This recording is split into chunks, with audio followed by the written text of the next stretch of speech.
everyone. Welcome to Energy and Environment.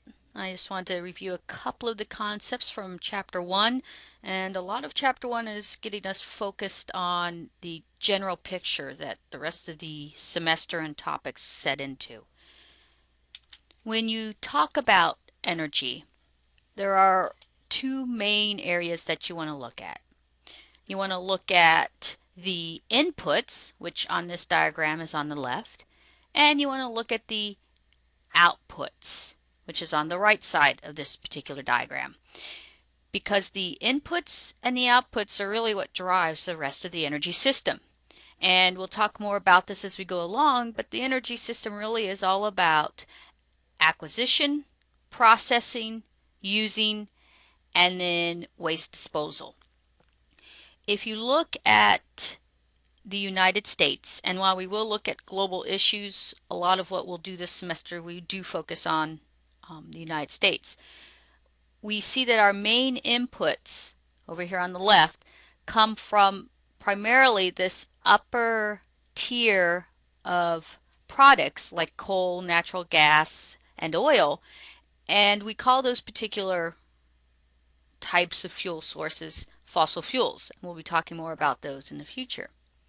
If you look at the outputs, you'll see we have sectors, as we sometimes call them, and we have four major sectors: residential, commercial, industrial, and transportation. And if you look, it's fairly split in terms of consumption. However, what this picture doesn't really show us is which of the things on the left feed into the areas on the right. That's where this particular very complex looking figure comes into play, and I actually have one that's very similar, and I'll share with you later in the course.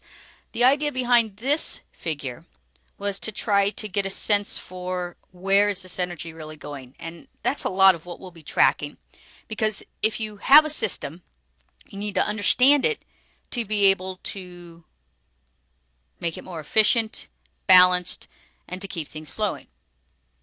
If you look again, you're going to see on the left you have your inputs, and it breaks it down a little bit more with the coal and the natural gas. But what's different about this particular figure is while you do have your sectors over here with residential and commercial and industrial, you also have in the gray something that's very important. It's what we call lost energy.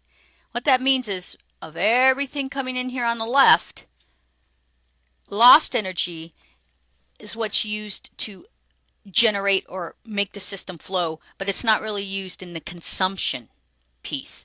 So this lost energy doesn't really flow very well into productivity. And if you look, over 50% of all the energy coming in is actually lost. And that's huge. And that's something that we're going to take a look at more as we go through this course, because an ideal goal is making this lost energy number as low as possible. A couple of other items that I just thought were kind of neat. When you talk about energy use, we always think of the two most prime examples that hit us every day: turning on lights or electricity generation, and transportation, getting into your car, bus, train, so on and so forth.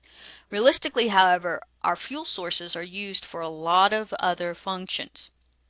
This particular figure, which is figure 1.7, talks about the fact that on average, a person in the United States will consume 58 barrels of oil each year. Now, on top of all of this, we also have all the oil that goes into production. A lot of people don't realize that we have this whole host of petrochemicals that are used to make everything from plastic to toothpaste to most of the other things you see and touch. Because of this, when we talk about energy consumption, we'll find that there are lots of what I call hidden sources, and we'll be trying to pull those out. One last little item, and this is again an overlying topic that we're going to keep in mind as we go through each of these individual chapters, is the fact that as we've watched over the years, our consumption, shown here in the graph on X's, has been increasing at a rate greater than production. And this production rate is leveling off not because of how we actually produce the oil and the gas and the coal and all the fuel sources, but it's from the fact that many of our sources are what we call non-renewable, which means that we use them, we consume them at a rate greater than we produce them or find them. They're finite. And that's another big issue and a reason to tackle this now.